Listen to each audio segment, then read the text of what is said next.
Hello, and welcome to the Box Office Poison podcast. My name is Moxie McMurder, and today I'm joined by Jessica Crets.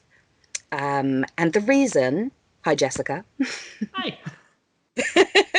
the reason I invited you on here today is because I read the article that you wrote about Dress to Kill, and the 40-year anniversary of Dress to Kill is coming up, and I thought, why not have Jessica on? I can't remember how our paths crossed on Twitter, but yeah, I read your article and it, it was fantastic. It sort of agreed with everything that I had previously thought. But as a trans woman, I wanted to get your perspective on it. Yeah. So, well, as far as Dress to Kill goes, Brian De Palma's always been a favorite filmmaker of mine. Um, I actually saw Dress to Kill for the first time probably 7 years ago with my Okay. mom, which isn't the best Oh. experience in the world. I didn't know what either of us were in for. Um, and I had already wanted to transition at that point. And I knew there was trans stuff in the movie, but I Right. was still a little blindsided by it. I can Um, imagine. Yeah. yeah, because I wasn't, I knew like it had been spoiled for me that Michael Caine played a trans serial killer in it, but it was still kind of shocking. But at the same time, I also loved the movie. And It's I've never definitely. Oh, sorry. Go on. You go on. Oh, I was just gonna say I've never been able to get it out of my head, and as the article itself even mentioned that I find it to be more empathetic to Michael Caine's character Bobby than generally people give it credit for. Yeah, I thought that was a really interesting point that you had made in the article. I made a little note about it here about the empathetic view. Can you talk about that a little bit more? Yeah. So the article, which you can read on crookedmarquee.com, it's titled "The Unintentional Empathy of Brian De Palma's Dress to Kill," I think. I'll put a link in the Yeah. description. But basically, the main idea of my article was, De Palma went in just wanting to make a movie about a series. If you read interviews with him from the time of it, he kind of misunderstood the idea of being trans as, um, you know, basically like a male self and a female self inhabiting the same body. But he clearly did his research, and while the movie itself, portrays her as a villain, isn't on the surface super sympathetic to her. Mm, Um, the research that he managed to do for that movie, he did a really good job of portraying kind of what the culture was like as far as even just medically transitioning. yeah, Now there's so many different ways that people can be trans, but back in the 70s when this was filmed and in 1980 when it was released, it was required. There was a bunch of rules you had to follow to be a quote unquote true transsexual, yeah, as the term would have referred to it. And one of those ideas is that if you were transitioning male to female, you had to be attracted to men. If you were attracted to women or even bisexual, you would be considered not truly transsexual. Um, and generally, most doctors would not have allowed you to transition at that time. right. There's actually a long history of people having to basically lie to their therapists so they could get access to medical transition back then. Yeah, But what I note in my article was that uh, Bobby herself, that's Michael Caine's character again, Bobby yeah, is a trans woman who is currently closeted. She's been seeing a therapist for transition.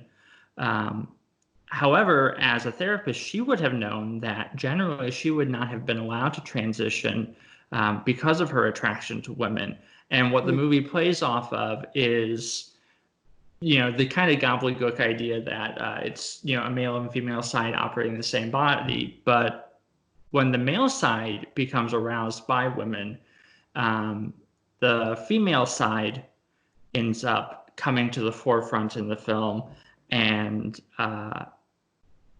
basically murdering the people that That he's attracted to. yeah Or that sorry, Bobby's she's. attract. Yeah, it's kind of confusing. I usually go with she since the character, as far as I can read, the character is actually trans. See, that's the argument that I make. I made a video a while ago about Dress to Kill as one of Mhm. my problematic faves, Yeah, and I refer to her as Bobby because I saw her as a trans woman, but a lot of people really don't. yeah. Well, and it's because I don't know, and I think trans people may not want to refer to her as a trans woman. Yeah, I Um, can appreciate that. She is a murderous villain. There's no getting away yeah, from it. She's not a but nice woman. for the way the movie portrays her, um, even her psychiatrist doesn't seem to deny that she's trans. Mm, She clearly suffers from some type of some dysphoria, gender dysphoria on some level. yeah, Um, and basically, my reading of the movie was that it was basically the side of herself wanted to transition, fighting against the side of herself that was by her own industry keeping her from transitioning. yeah. She was trying to transition, and I also thought there was an interesting idea that instead of going after the quote unquote male self, Mm, she goes after a female self, which to me has always kind of recognized the way that trans women and cis women have kind of, it's a little one-sided, but the way that we have kind of warred against each other, especially between, trans feminists um, and cis feminists, mm. particularly of that generation. Um, I kind of felt like the movie was operating on a bunch of different layers that De Palma hadn't probably intended. But due to his own research, and if there's anyone who has a eye for detail, it's Brian De Palma. Um, Absolutely. due to his own research, a lot of that came through subtextually. Mm. And I suppose you made a good point there about the sort of misunderstanding of trans and how, if that was his understanding of it, flawed as it is, Hmm. that's going to come across in the film. Yeah, yeah. Um, he generally isn't too off. Besides of his weird, whenever I see him talk about, he's just like, "Oh, I thought the idea of a male and female in the same body was interesting." Mm. And Yeah. but besides that, like generally when they talk about, besides the explanation, that particular explanation that's also used in the film, besides Mm. that, most of that stuff is pretty accurate to how people would have talked about trans issues at that point, when Yeah. the film was made and then released. Definitely. And I think that's, well, maybe not highlighted, but the moment when you see Bobby watching the TV screen and there's, I've forgotten her name, but there's quite a well-known Hmm. uh, trans woman who's talking about her experiences on this talk show. And you Hmm. could just imagine what people's reactions would have been. And Yeah, I think, that was an actual talk show appearance. That yeah, wasn't filmed for the movie. I can't De remember who Palma. the, You know what? I can never remember her name. I had to no. actually look up when I was writing my piece because I was trying to see if I wanted to use any of that for the piece, and I didn't end Mm. up using that. But I had to look up her name, and it took forever to find something that actually mentioned it. But I can never remember either. But yeah, she was pretty well known for transitioning back then. I believe she's on the Phil Donahue show at the time, but I'm not I was positive going to about that. I was going to say, was it Phil Donahue? But I couldn't remember the name of the host. But yeah, Not, that's it's, an actual trans woman, and De Palma was using that sequence as mm, a way to kind of, well, one, maybe give us some hints as to Michael Caine's identity in the film, but also as a way of letting an audience that really wouldn't have known that much about trans issues at the time, kind of give them a little bit more information. Absolutely. Absolutely. I think it's quite an important part of the film. And I think that Mm-hmm. maybe that side of it is part of the empathy that you mentioned, that De Yeah. Palma wants people to understand. Um, it just so happens that this particular trans woman is a serial killer. Yeah. I mean, I it's not like, we're not talking like, I mean, I love it, but Sleepaway Camp, Oh, I love Sleepaway Camp. They're which problematic. just, yeah, and nothing about transition in that movie works on any level No. within reality, even though it's a great movie. I absolutely love it. Um, but, this is a movie where, like I said, De Palma did his homework. Yeah. His conclusions may not be totally uh, accurate, Yes, I think that's a fair way to put it. but he did his homework, and you can see it through the film. You can learn. It may point you down the wrong direction if you're not Mm, on the right wavelength, yeah. but you can learn a lot about kind of how transition was viewed in the 70s by that movie. Yeah. Yeah, I agree. Um, Something I was thinking about actually when I was putting together some notes for this podcast was, do you not that I want them to, I want to make that perfectly clear, but if somebody was to remake Dress to Kill, do you think they could do it now? Um, I mean, anyone could do anything. Hmm. I think there would be a big outcry. I think there's no way to Yes. do it unless the filmmaker who's making it is trans, and even then, um, It would even have then, to be that's a an uphill wildly, battle. yeah, it would have to be a pretty different film, wouldn't it? Or maybe handled more responsibly, maybe?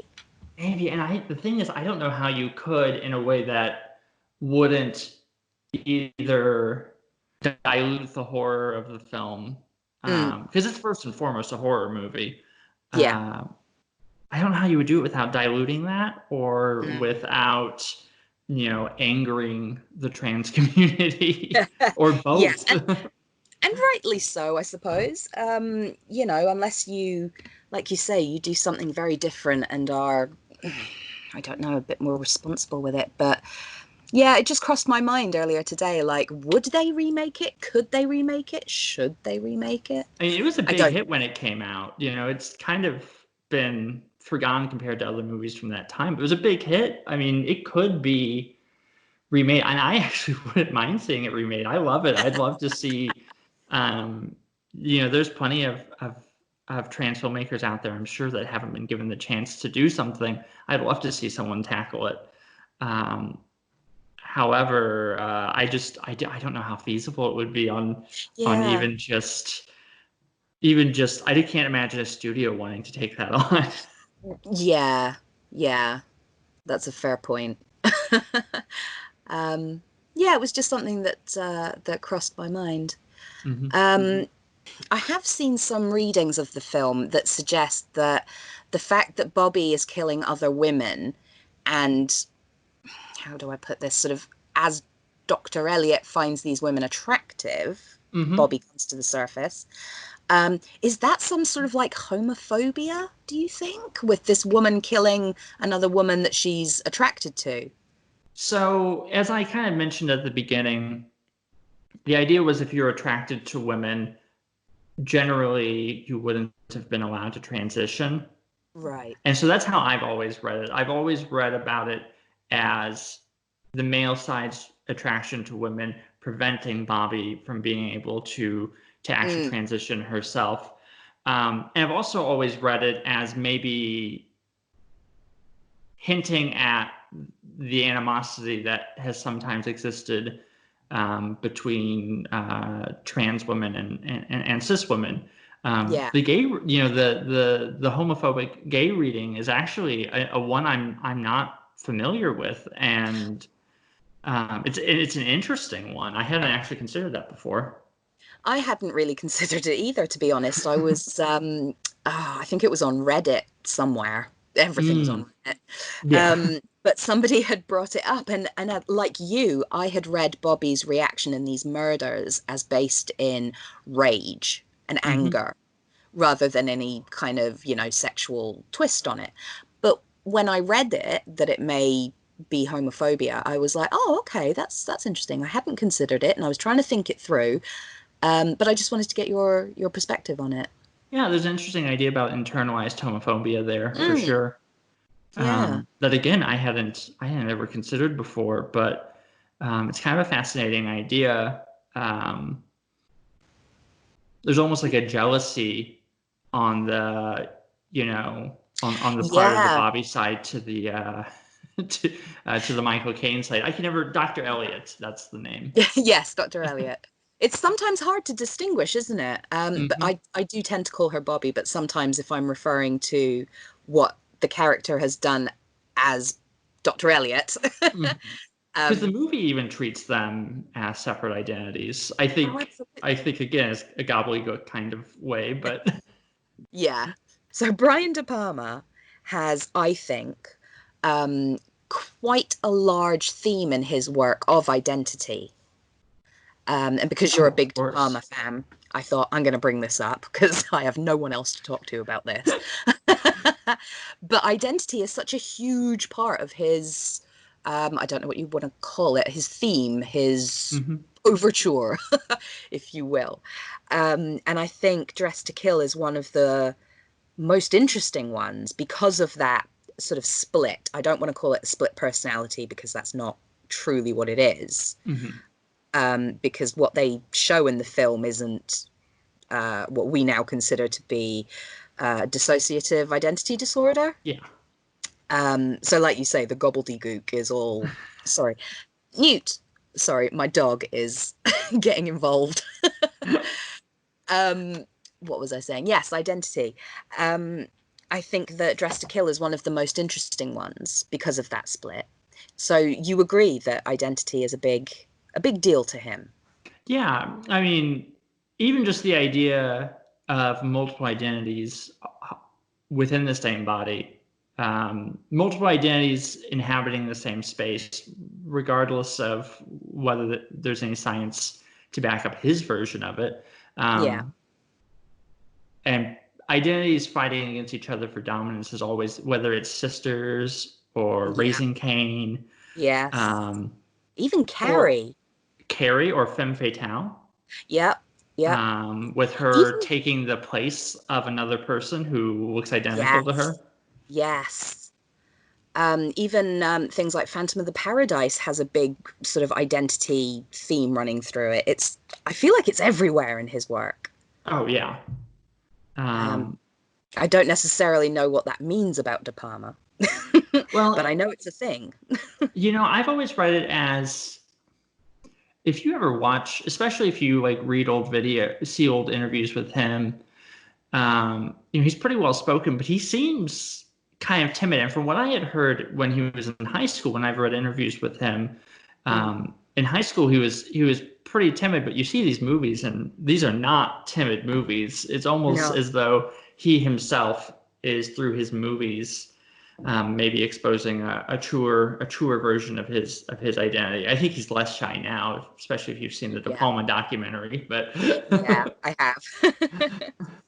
Of course I have. Many times. Um, yeah, that's interesting that I hadn't picked up on that, or I hadn't really, seen that side of him that He more, was kind of a but he is nerdy guy in high school, very interested in science projects, and um, the Keith Gordon's character in Dress to Kill is based off of, that's like De Palma's stand-in in the yeah, movie. that's right. Yeah. I love that character. Oh, me too. I love the kind of dopey boy detective thing they're doing with Yes. him there. He's adorable. Yeah, and him And and Nancy Allen as, like, I would watch a TV series about those two characters solving crime. solving crimes. Oh my God, yes. Sign me up. with Dennis Franz showing up at the end, being like, "I'm glad you took care of my job for me." Yeah. That would be epic. Um, oh, I love Nancy Allen. She's such a, I don't know, fashion icon in that film with that purple outfit when she's running down the Oh, subway. Oh, she's amazing, icon. and she's amazing in all of the De Palma movies she's in. Yes, I agree. She's just absolutely beautiful, Hmm. and she's She's just able got this. to, oh, go on. No, you. I was just going to say she's got this real knack of being able to play incredibly vulnerable and also strong at the same time, but can flip it and be the ultimate bitch. For example, like in Oh, Carrie, you just buy that. You buy that she is an awful person through she's and through. nasty in that movie. Just awful. So much like my own school experience. Flashbacks. Oh But it's no. okay because Carrie kills them all and it's totally worth it. Okay. um, but yeah, Nancy Allen is so good in that film.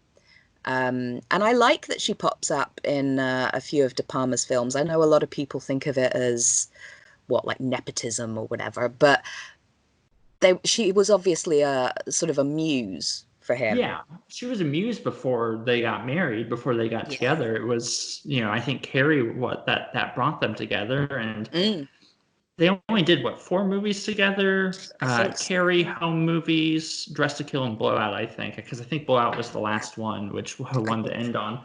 so. Yeah. Oh, I love that film.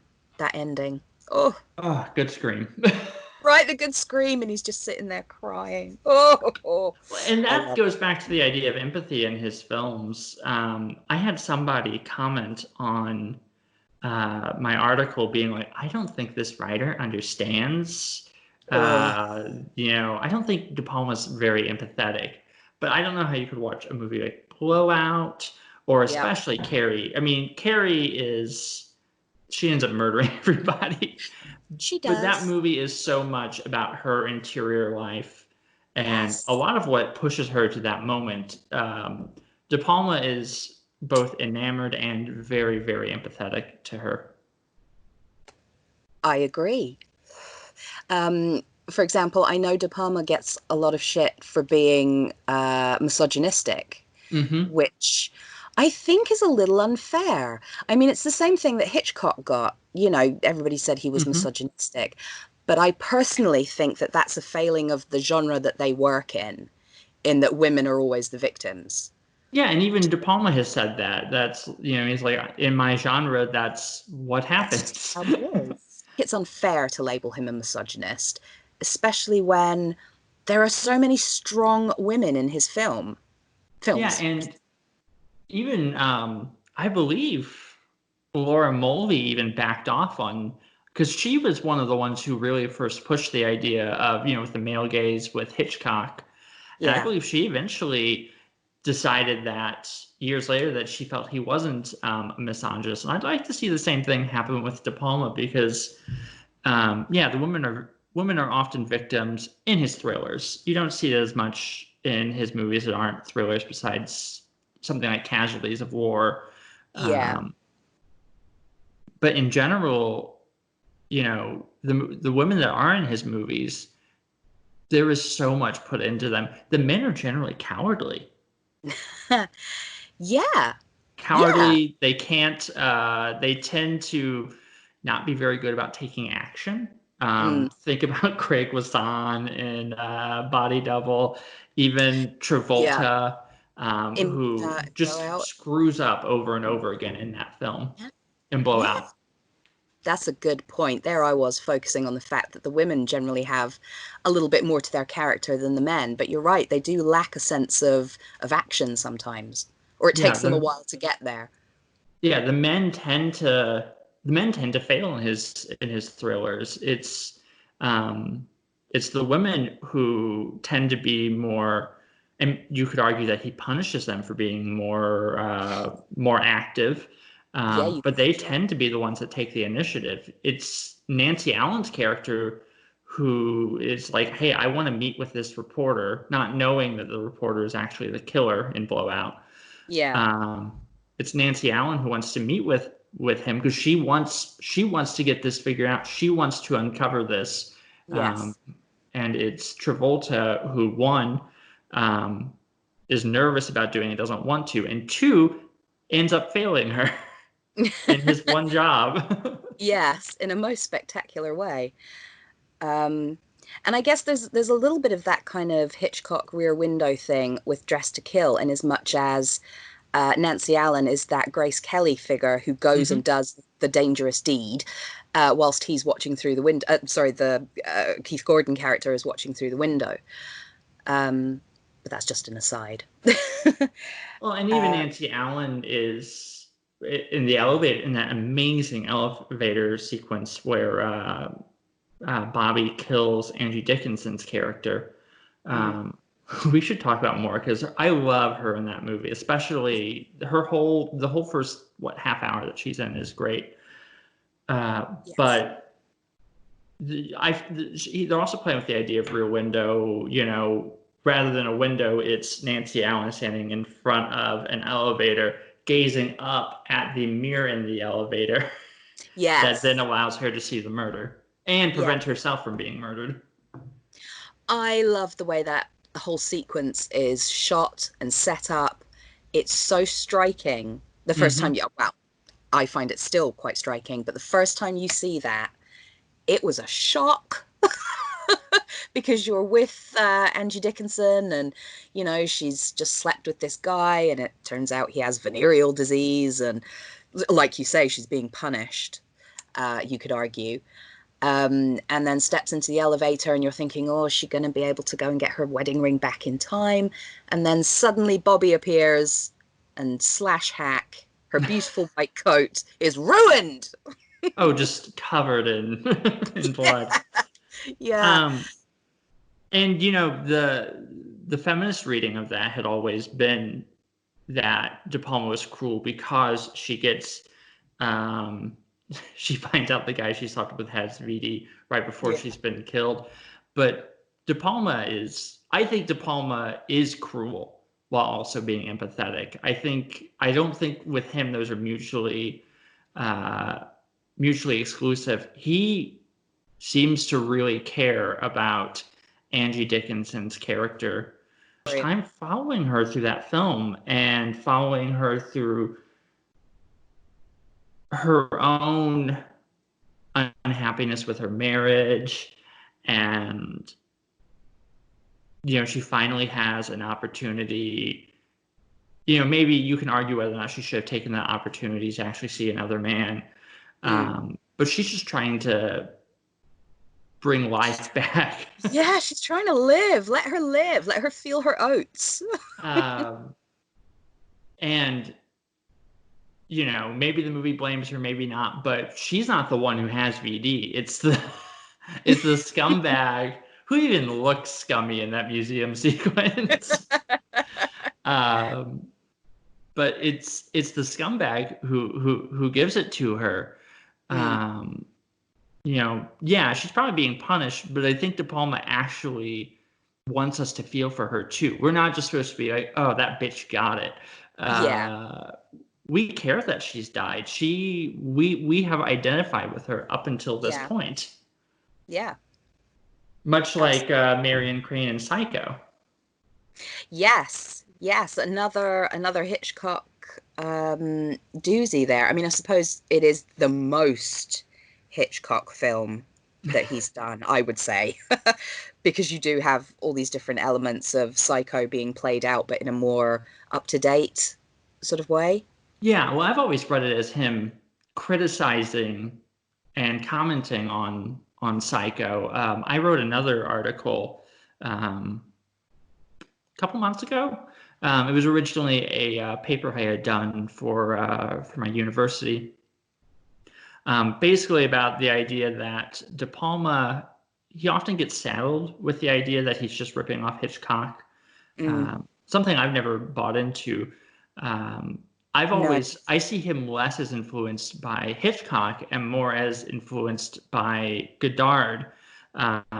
There's a real Brechtian sense to his films very much a artificiality that is drawn on, and I feel like he uses that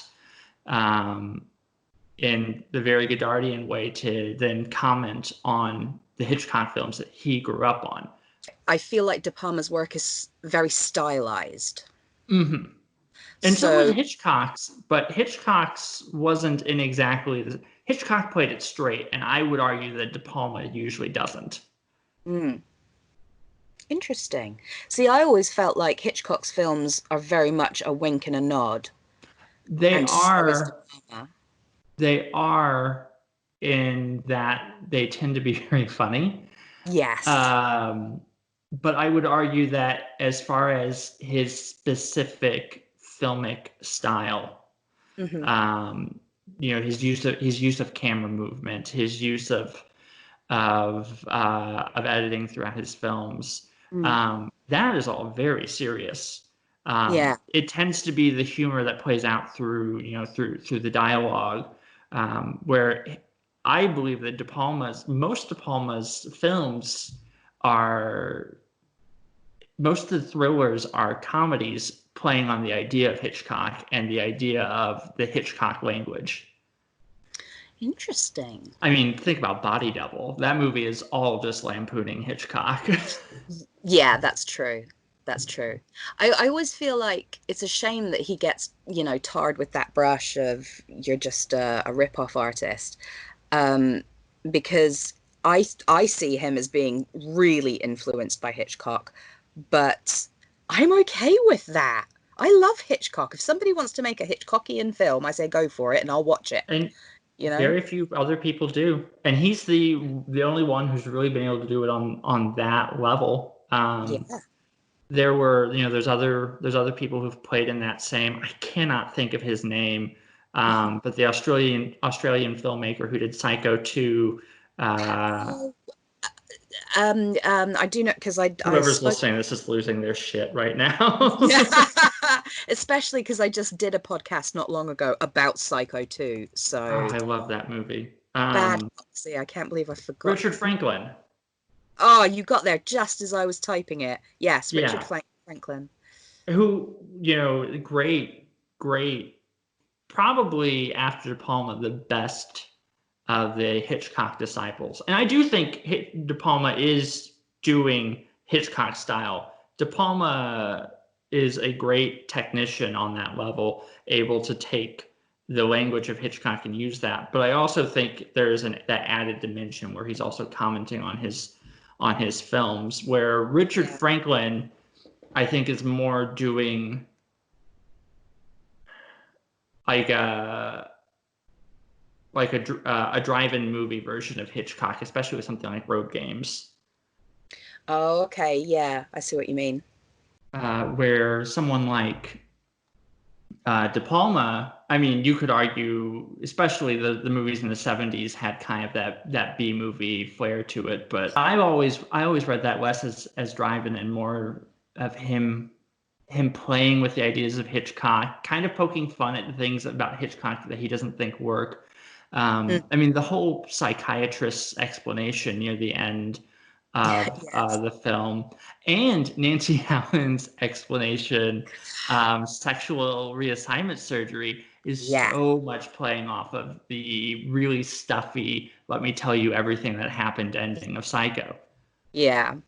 I was actually going to ask you about the ending because I always feel like that whole explanation of the reassignment surgery, it feels a little I want to say tasteless, a little Oh, bit it totally is garish. tasteless. And yeah, right, because you're like, that's so unnecessary. We don't But it's also need really that. funny. Like I will, Yes, it is funny. But it's more, I think, because of the reaction from the woman at the table across the way who yeah. overhears what they're talking about and is horrified. I And you wouldn't just want to think, watch that with another trans woman. I would feel even myself, who is trans, I would feel really uncomfortable sitting through that scene with another trans woman. But yes. that scene always gives me such a kick. Like it's mean and it's cruel, and I think it does play to that dichotomy I mentioned of De Palma, where he kind of fits within both both sides of both being Because I mean, think about when uh, Dr. Elliot, when Bobby is finally caught, Mm, De Palma shows her weeping. yeah. I do think that De Palma does have a compassion for these characters, but De Palma also has an almost juvenile mean streak to him. And that's kind of hard to get away with something like that. But I Yeah. mean, to me, that's always been a really funny scene to me. I get such a kick out of it. Oh, that's interesting. I wasn't sure where you were going to land on that because, yeah, I every time I watch it, I go, "Good God!" I forget that it's there, and I then they think I'm in start. the minority. They get to that bit, and I've forgotten it's there, and I'm like, "Good God, that came out of nowhere!" And it is, yeah, it's tasteless, it's unnecessary. But like you say, and I really think you've hit onto something there. He is empathetic, I believe, but I also agree with you that he has that cruel streak. Hmm. Definitely. You can see it And, in a lot of different, a lot of his films, actually. and most people, most of his critics tend to only see the cruel streak, um, which I feel like if you don't see the empathy, it's because you're not looking. Yeah, yeah, that's a fair point.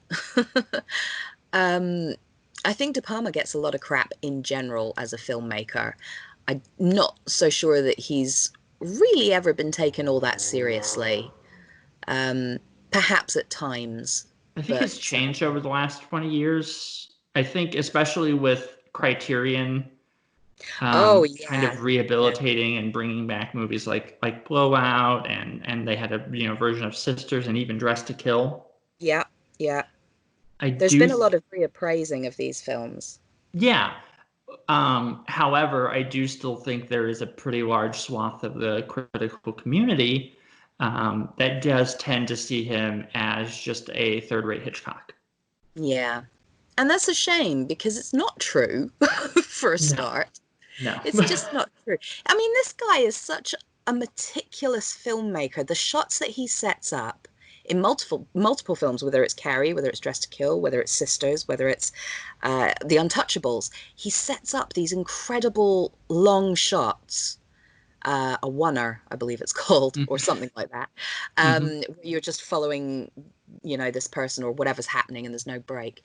Um, and they're so well done. It's like, I mean, I don't want to sound horribly pretentious, but I'm going to. It's like a ballet. It's like a Oh, of dance. The course. camera is us. We're moving through, and I just I think he's fantastic. He's got such an eye for scene, for detail, and there's generally speaking always a murder or two, which, floats It's my boat. well, it's always a gore like the way he shoots his murders. Oh my God. But the um people always say that he's just taking Hitchcock's language, but he's created a language of his own. Look at the way he pioneered the use of split Split screen, screen. Yeah. um, specifically as for use in a thriller, which, maybe there's use of it before, but not in the way that he did, not to the extent that he's done it. Mm, Or the Steadicam shot. He was one of the very first people to shoot using Steadicam. that's right. Um, Yeah. and those long Steadicam shots became a hallmark of his for a very long time.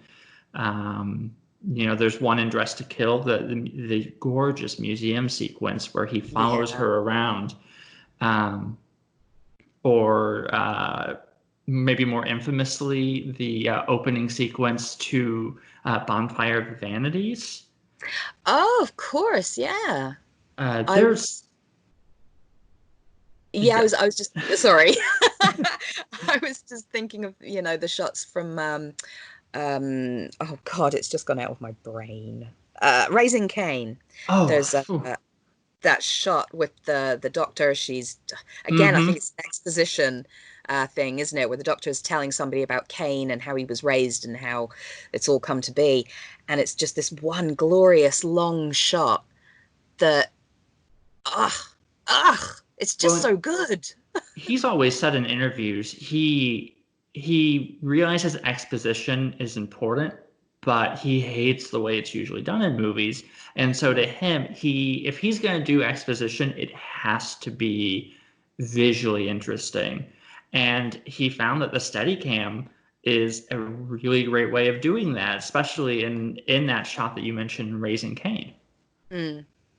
Yeah. And it, like I was saying earlier, with the way that the elevator scene is shot in Dress to Kill, Mm-hmm. where you're just seeing like reflections and these sort of double images upon mirror images upon, whatever. And it's again, pretentious. It's like a symphony. It's all just coming together in this glorious piece of art. Well, and he's played with, I mean, Passion explicitly is playing with the idea of ballet, of the imagery of ballet. So I think this is something he's probably very aware of himself. Oh, okay, that makes me feel a little bit better. I mean, of course you're pretentious, but so is De Palma. That is also true. But a little pretension never hurt anybody. I just compared him to Godard. You're good. um, yeah, that's something I was going to ask you. So, has your opinion of Dress to Kill changed at all from the first time you saw it until the last time that you watched it? Well, the first time I saw it, was blown away by it on a technical level, and I loved it, but at the same time I was trying to square it away with my own, at that time, still nascent view of my own identity. Right.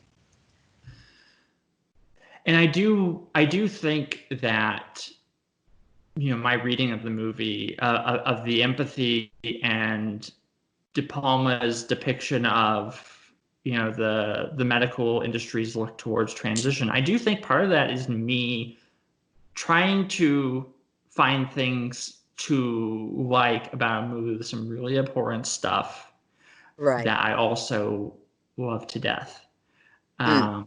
I try and play with that a little bit in the piece itself, and I think over the years I've been able to set aside the things that bother me and appreciate, one, the empathy that I do genuinely believe is on display, but I don't believe I would have looked for that empathy if I had let myself be stopped by, oh, here's just, an evil trans murderer, Yeah. which I think is where a lot of people get hung up on it. I believe that my reading is correct, but I don't think I would have looked for it if I hadn't been so horrified um, by that, by the way that she's portrayed in that movie. Yeah. I think that in a long way has kind of led to what has become my current reading of the film. Right. Because I mean, it's one of my favorites, but it is problematic. Um, and a lot of people, there's been I don't know, I don't want to say a movement because that makes it sound far more important than it actually is. But there's been a whole swathe of people, particularly on Twitter, I've noticed, who, I'll use an example, Rosemary's Baby, right? Oh, yeah. I love that film. It is a masterpiece. But obviously, the person who made it is a child rapist. So I can't go and buy. If Criterion released a version of Rosemary's Baby, I wouldn't buy it because I don't want any of my money going to Polanski. Mm-hmm. But I will buy a second-hand copy. I'll torrent it. You know, I'm not above doing that for Rosemary's Baby. That's fine. But I still love the film. But Mm-hmm. there's been a kind of shift where people won't, these stupid Twitter things that go around that say, name your top 5 movies. And some will undoubtedly say, well, I was going to put Rosemary's Baby, but, I don't want to bring any attention to it or something. Yeah, or they do put Rosemary's Baby and then they get shit on. Yes, yes, or you choose it and people jump on you and say, oh my God. Um, so I think Dress to Kill is one of those sorts of films where if you proudly state that you love it, even with its flaws, even though you're saying this film is 100% problematic, it's transphobic, it is mental health stigmatizing, but It's I also fantastic. Oh, it's great. And I honestly don't believe in censoring old films. I think filmmakers today have a responsibility to what they're making. Oh, absolutely. Um, but I think in the past you have to view it with what was happening at the time, and Yeah, that the context that surrounds it. exactly. Yeah. Um, but I mean, that's a movie. One of the things that first made me, I've been knocking about this article in my head for about 3 years. Mm. Uh, and one of the things that had made me want to write it was when Criterion re-released it, 5 years back at this point. Right. Every article was like, "Oh, this movie's stunning. This movie's amazing," but it's pretty awful as far as its transphobia goes. And there Yeah. was never any desire to go deeper than that. Um, I mean, heck, there was a movie just recently. It was Disclosure, the documentary on Oh, the Netflix. documentary. Yeah, I've watched that. And even they, they're like, oh, that movie was a nightmare to see in theater or something like that. Mm. Kind of like, oh, and they're right. It's as someone who also doesn't like seeing myself portrayed, someone like me portrayed in that way. I get Yeah. how it's hard, but I don't think we need to put a million caveats on things. There's a lot to Right. like about this movie, and there is, Mm. I think, more happening with that movie than it's normally given credit for. I have a friend um, who on Twitter, he's a cis man. Right. Well, boy, really, I think he's like 19, Okay. but um, I call him Bird Boy actually because he's obsessed with birds. Little Norman Bates, but he's gonna get mad because I stole that from him. But he's been joking because I told him about this article. I've been trying to shop this thing around for about 6 months, and it took a while just because we were waiting for the anniversary of it. Right. Um, but he joked early on, can you please release that article so it can be okay for me to like Dress to Kill? And I kind of feel like that is sort of the dichotomy that exists with it, that now that a trans woman has said it's okay now. But Yeah. there's always been this. I'm surprised I haven't gotten, and maybe it's just because it hasn't bounced in trans Twitter, but I'm kind of surprised I haven't gotten more backlash for my piece. Right. Because you were Most defending it. Yeah, most of the backlash has come from right-wing people who I don't think actually read it. Yeah. So Yeah, no, it's interesting you mentioned Disclosure. I saw a couple of people that I follow on Twitter had talked about or sort of criticized it. Um, and yeah, they're valid concerns. Mhm. Um, but I think on the whole, for a documentary to be about, the trans experience and whatnot, I think it did an okay job of it. I mean, I'm a cis woman, so I can't really give a full opinion here, but I think it did a fairly good job of showing why true representation is important. Oh, of course. I think it did a fine job. I didn't agree with all of the readings in those Mm. movies, but I Yeah, understood where they were coming from, and you know, I it, I do think it's important to kind of show, because like the whole point of that movie, for at least the first half of it, is to show how movies and TV really colored the way the public looked at trans people. And now that doesn't yeah, mean we should throw out, those problematic uh, portrayals, yeah.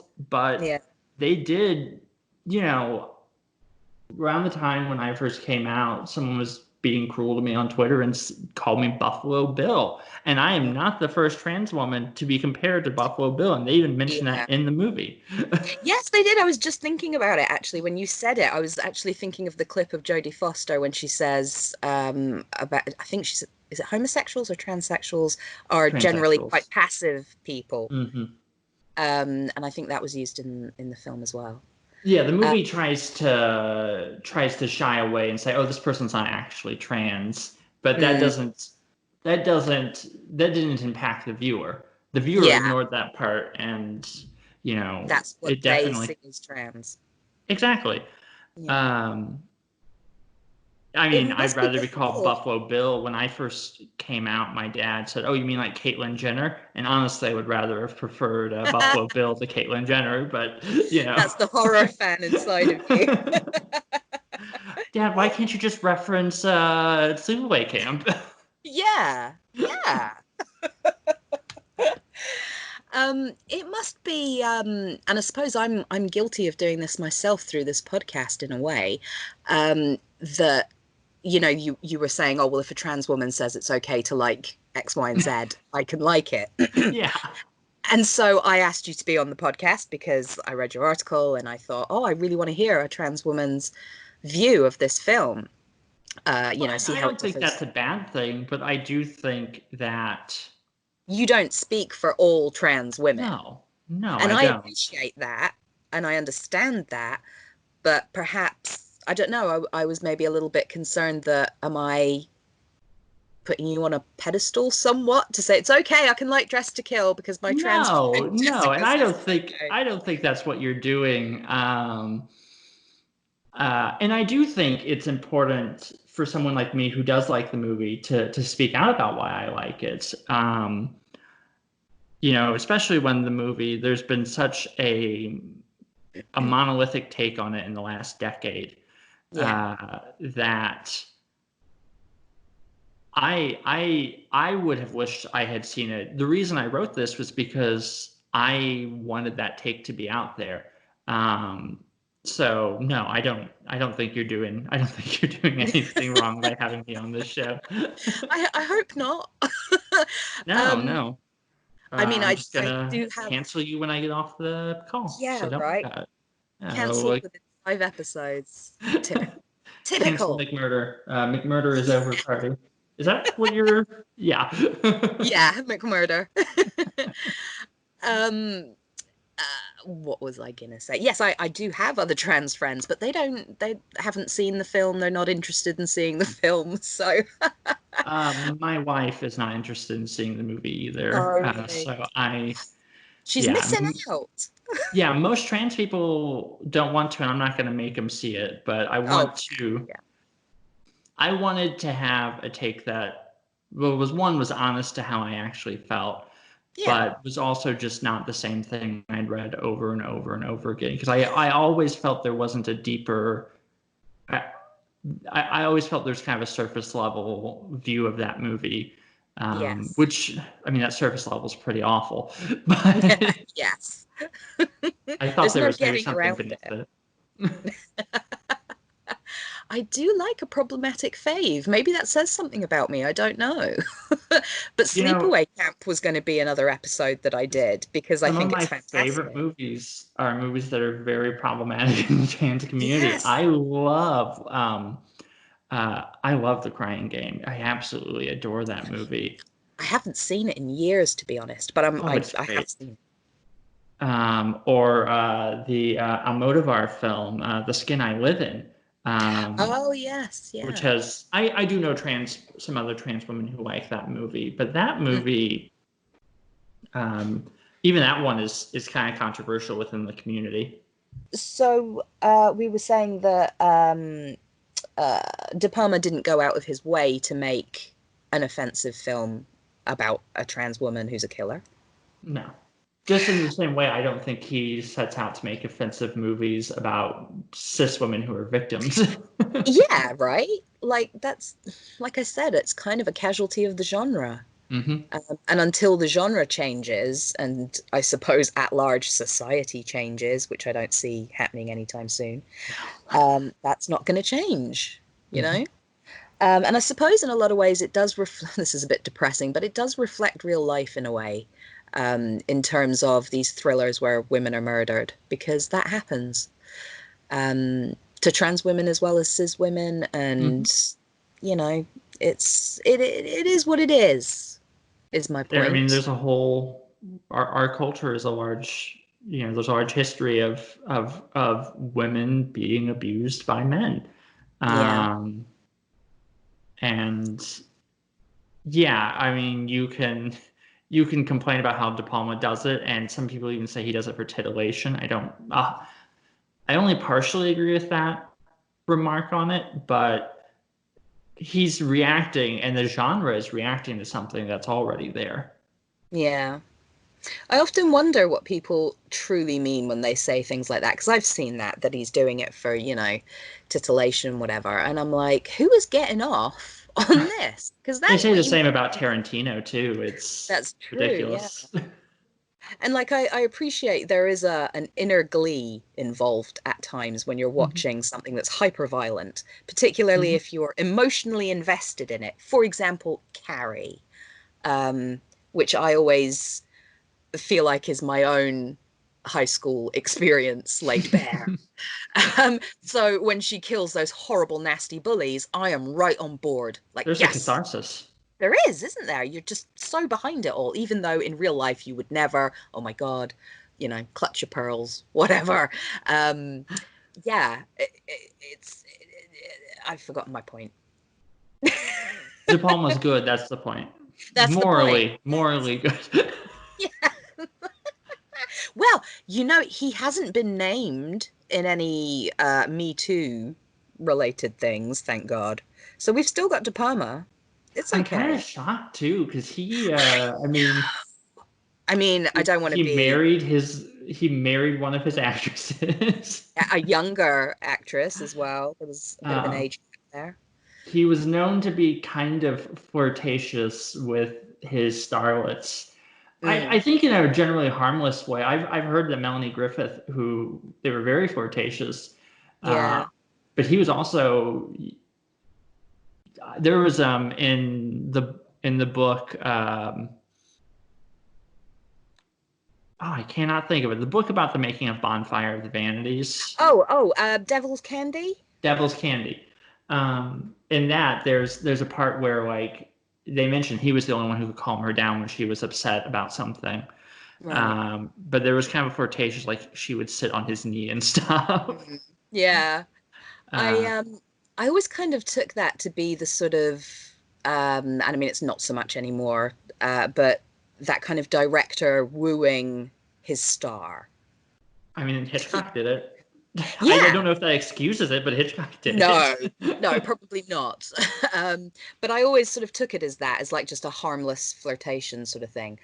But when all the allegations and everything kicked off with Me Too, I was expecting Tarantino and maybe my little Brian. But no, so far Well, so good. they've tried to go after Tarantino for some things, but never for the specific Me Too type allegations. No, no, never any sort of sexual harassment or sexual assault. Um, Um, yeah. So, and we've got Brian. we've got him. He'll never Yeah, leave he's us. um, Did you see so his last film? which one was that? Oh, That Domin. Domino. Hmm. I did, and I'm afraid I wasn't madly keen on it. It's a mess, but what I tend to look for with his modern films, the post Femme Fatale, which I think is his last masterpiece, Yes, I with the agree. post Femme Fatale ones, you tend to still see him in those movies. You still tend to see what makes him special. Um, Yeah, yeah. I think he's there, still. there's the old saying that a good movie is three great scenes and no bad ones. And De Palma's more like three great scenes and a lot of bad ones. Yeah, his is more like three great, yeah, just one shot of something. He's still got the eye. He can Yeah, still like set up a scene. It's just, the finale of yes, Domino is stunning. yeah, I'll give you that. Yeah, it was, Uh, yeah. There's all that But stuff in between. In yeah, between that beginning with that amazing chase sequence along the yeah, rooftops, and then the ending with the drone bomb that threat, yep. which is great. Pino Donaggio, who we haven't even mentioned, who Oh, I know. scores so many of his films. Great score in there. Great score in Dress to Kill as well. Oh, a beautiful score. It works so, I mean, his music works so well with De Palma's films anyway, but Dress to Kill really is. Oh, it's glorious. It really Yeah, ties in with that kind of dreamy, um, I don't want to say surreal, that's not quite the right word I mean, but that stylized, dreamy quality with that amazing score. there's a It's just, chintziness to it that I feel like is calling. It's part of my idea, my whole idea of De Palma kind of calling attention to the Hitchcockiness of his films and kind of playing with and poking fun at sort of the Hitchcock style of making a movie because it sounds a lot like a chintzy Bernard Herrmann. it does a bit, yeah. Yeah. um, and but other Pino Donaggio scores don't sound like that. Like what's that Nicholas Rogue movie? Don't Look Now. Yes. He does a score for that, and that's a very very classy sounding score. Oh, Um, definitely. Definitely. The same with, again, Carrie, gorgeous score. oh, it's beautiful. Uh, that just works so well. There's something about it's got that Angelo Badalamenti kind of thing Hmm. for me anyway. It's emotional, you know? I can't always articulate it because it's a feeling.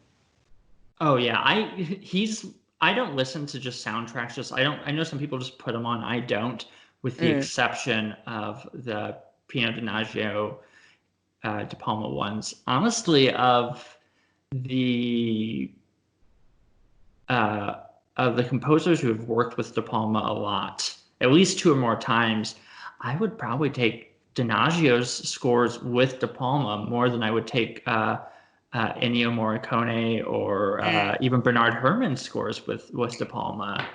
I think Yeah, it's just those two are the perfect fit. absolutely. Absolutely. They just work so well. I feel like it wouldn't quite be the same experience with a different score. No, No. no. It kind of helps set the tone and yeah. Oh, it's just glorious. Um, so yeah, 40 years. It's a bit strange to think of it as a 40-year-old film. Yeah, somebody when my article got posted, somebody had actually even said that they still think of 40 years ago being the 60s. Yeah. I mean, like, I'm 39. I turn 40 next year. Hmm. And I don't know, there was just something about it when I saw that it was 40 years. I was like, bloody hell. First of all, I'm old. Second of all, it doesn't, not to me, but maybe I'm biased because I love that kind of 70s, early 80s aesthetic. But Hmm. it doesn't feel like a 40-year-old film to me. No, I think besides maybe the dated content as far as its trans politics go, Mm, I th- it that movie doesn't feel old. It doesn't feel it's still as exciting as I have to imagine it was when it came out 40 years ago. yeah, definitely. Exciting was the word I was going to use. How dare you? I'm so Um, sorry. Uh, but yeah, I'm hoping there's going to be a couple of other pieces about it popping up around this time. I hope so too. I'm Um, wondering if people are gonna be scared off from doing that mm, because of its reputation modern day. But we'll yeah. see. I'd like to read some more about it too. Oh, definitely. And I'd like to read more views from trans women about it. Oh, of course. Um, it's all well and good hearing cis women talk about it, but I wanted to hear your viewpoint. I want to hear from somebody who's trans who doesn't like the film. I want to hear why. Yeah, I'm interested, and I You'll think, definitely be able to find them. yeah, on Twitter, I'm sure. Um, but I feel like for some reason there aren't many trans. Well, I suppose that's obvious in a way that there aren't many trans people talking about it, but I'd like to hear what they think, whether they like it or they don't. Oh yeah, Just no, because I'd love I'm to hear that nosy. too. I was kind of hoping if my article got noticed, I'd love responses to it. I want someone to tell me how wrong I am. I'd like to read what other people have to think about that movie because it's an amazing movie and there's a lot to think about with it. Oh, absolutely. I mean, if you want people to tell you you're wrong, go to Reddit. I was told in many different ways that my video was wrong and that I didn't understand De Palma and I didn't understand the movie and that I'm stupid. And as fun as that was for 5 minutes, you get over it. Yeah, I'm not a pervert, so I'm not going to spend much time on Reddit. To be honest, I'm only there for the drag race boards and the Frasier board. Weirdly enough, the boards for Ooh. Frasier are excellent. Well, I These love are my Frasier. Maybe people. I'll go to Reddit. Oh my good. Right. Okay. So we watch Frasier all the time, my husband and I, and these are our people. They know all the quotes. It's brilliant. Oh, wonderful. Um, but yes, I had posted my video about Dress to Kill in a couple of the Reddit film boards, and yeah, got ripped apart. I also had a lot of people who didn't like the fact that I called my video series Problematic Faves. They got all huffy and were like, well, I'm not going to click on anything that calls Dress to Kill a problematic fave. And I was like, why? I've said it's a favorite. Why are you just focusing on the problematic bit?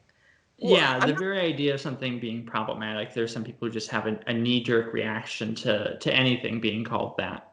They do, don't they? And it's like, I'm not saying it's crap. I'm not saying it's crap. I love it. I'm just acknowledging the fact that, it's iffy. you know, it's a bit dodgy, and we've got to recognize that. Hmm. But um, but I guess not everybody is on the same page as us cool kids. No, I mean, we're so advanced. Oh, I know. It's that These poor pretentiousness. Neanderthals aren't on our level yet.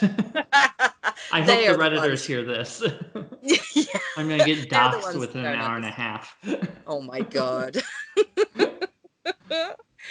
Was there anything else that you wanted to talk about Dress to Kill? Anything that we haven't covered that you want to share your No, view? I mean, I think we've really gone over it. I was worried. I was like, is there enough to talk about with that movie? Like, because it's not a movie I talk about with people very often. Mm, not But well, some people have seen it, but it is one of those films that yeah, generally people say to me, no, I've not seen it. yeah, which is again, I mentioned this earlier, but that movie was a huge hit when it came out. Yeah, Um, yeah. It's Big popular. enough for Brian De Palma to be nominated for a Razzie for Worst Director and for it to be nominated for Worst Film. The cheek. They did Outrage. also nominate Michael Caine for Worst Actor, and I actually do agree with that. I think he's pretty Oh, bad do in that movie. you? How dare you? A national icon. I love him. I mean, yeah, he's English, but like besides that, like he's a great actor, but he is so dull in that movie. Um, Honestly, I Interesting. think he felt like my. There's nothing to back this up, but I feel like he probably thought he was slumming it in a movie like that. Um, and it's a very muted performance. That's true. It is. He's playing it down a lot. Yeah, so Uh, much to where he's barely there, it feels like. okay. Okay. Um, That's fair enough. I do I think he's, yeah, disagree. I love him, but I think I mean, his role in Hannah and Her Sisters is one of my favorite film roles of all time. But in that movie, he is where everyone else I think has it dialed up to 11. He's like the Mm, one who I think is maybe the one weak spot of that film because everyone else seems to be really on its wavelength, whether it's Nancy Allen or Keith Gordon or especially Dennis Franz. yeah. Yeah. I wonder if that was a choice on his part to play it so muted and downplayed so that when the reveal occurs, you're a little bit more taken back by it or something. Yeah, and that could have been De Palma's. De Palma may Yeah, have suggested isn't that. um or But maybe regardless, I just don't think it works. I think the scenes with him in the movie where we're just focused on him aren't as interesting as anything else in the movie. Now, when he's in Bobby mode, which isn't even him dressed as Bobby, I don't know who the actor is, but yeah, I know it was somebody else. Yeah. yeah, they have someone else. Those are stunning, and I love the way De Palma shoots Bobby. Yeah. Everything is just so stylish looking. But I've never been able to get around the Michael Caine parts of that movie. And I'm sorry. As you should be. No, that's fair enough. I hadn't ever thought about it that deeply. I just took it at what it was. But you're right. Maybe he did feel like he was slumming it a bit, so just phoned it in. But I remember watching the extras on the Arrow Blu-ray release, and I think it was when Nancy Allen, she's all in her sexy underwear and is talking to him, and he's off camera. Hmm. And normally they would just have somebody else standing there reading his lines and she Yeah. can react to it. But they said that it was Michael Caine actually reading off camera because he was that sort of into the movie and that committed. Oh, that's awesome. And people were like, it was a really nice, because most actors are like, no, I've got, an hour off or whatever. I'm Yeah, I I'm don't going have to to go have be a cup there. of tea, right? Cup of tea and a cigarette. But no, he stayed and he did it. And she said it was just, he's a really lovely guy. So So yeah, yeah, maybe I'm just full of shit. maybe you are, but I don't know. I don't know. Maybe she was just being, I don't know, extra nice about it. But that's an interesting point because you're right. Everybody else dials it up.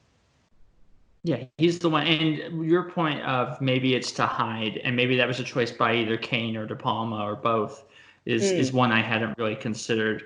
But to me, for whatever reason, it's just hard for me. yeah, I'm usually bored unless there's something else happening in the sequence with him. yeah. That's fair enough. I'll allow it. Thank you. Thank you. You're Thanks, welcome. Judge McMurder. Yeah. I was going to say something like sustained, but I don't actually know what that means. So best not to. um, well, if that's it, then I think we'll end it there. But I've had a really good chat with you. Thank you so much for doing this. No, thank you so much. This has been a blast. I mean, we talked about more than I even figured we would. So I know, hopefully it's right? not too long now. I was worried it'd be too short. Oh no, it'll be fine. It'll be fine. Um, so yeah, thank you. This has been great. Everybody, the anniversary for Dress to Kill is on the 25th of July. So use that, I suggest, as an opportunity to revisit the film. If you've never seen it, or if you've seen it before and you didn't like it, and give it another go. Because it's definitely worth checking out. Definitely. Um, and if that's all from you, Jessica? I guess the only other thing is that if anyone wants to see, I tweet about De Palma a lot, so feel free to follow me at my Twitter page, which is at bad posts. Yeah, at bad posts LLC. I'll put a little link in the description or maybe pop something up on the screen that has your username so that people can find you. Wonderful. Wonderful. Well, thank you, Jessica, and thank you everybody out there for listening. Join me next time when I will be talking to somebody else about something else. I don't know what it's going to be. It's a lucky dip. So yes, thank you for listening. Don't forget to hit the subscribe button and give us a like. Leave a comment. Let me know what you think. Speak to you soon. Sweet screams.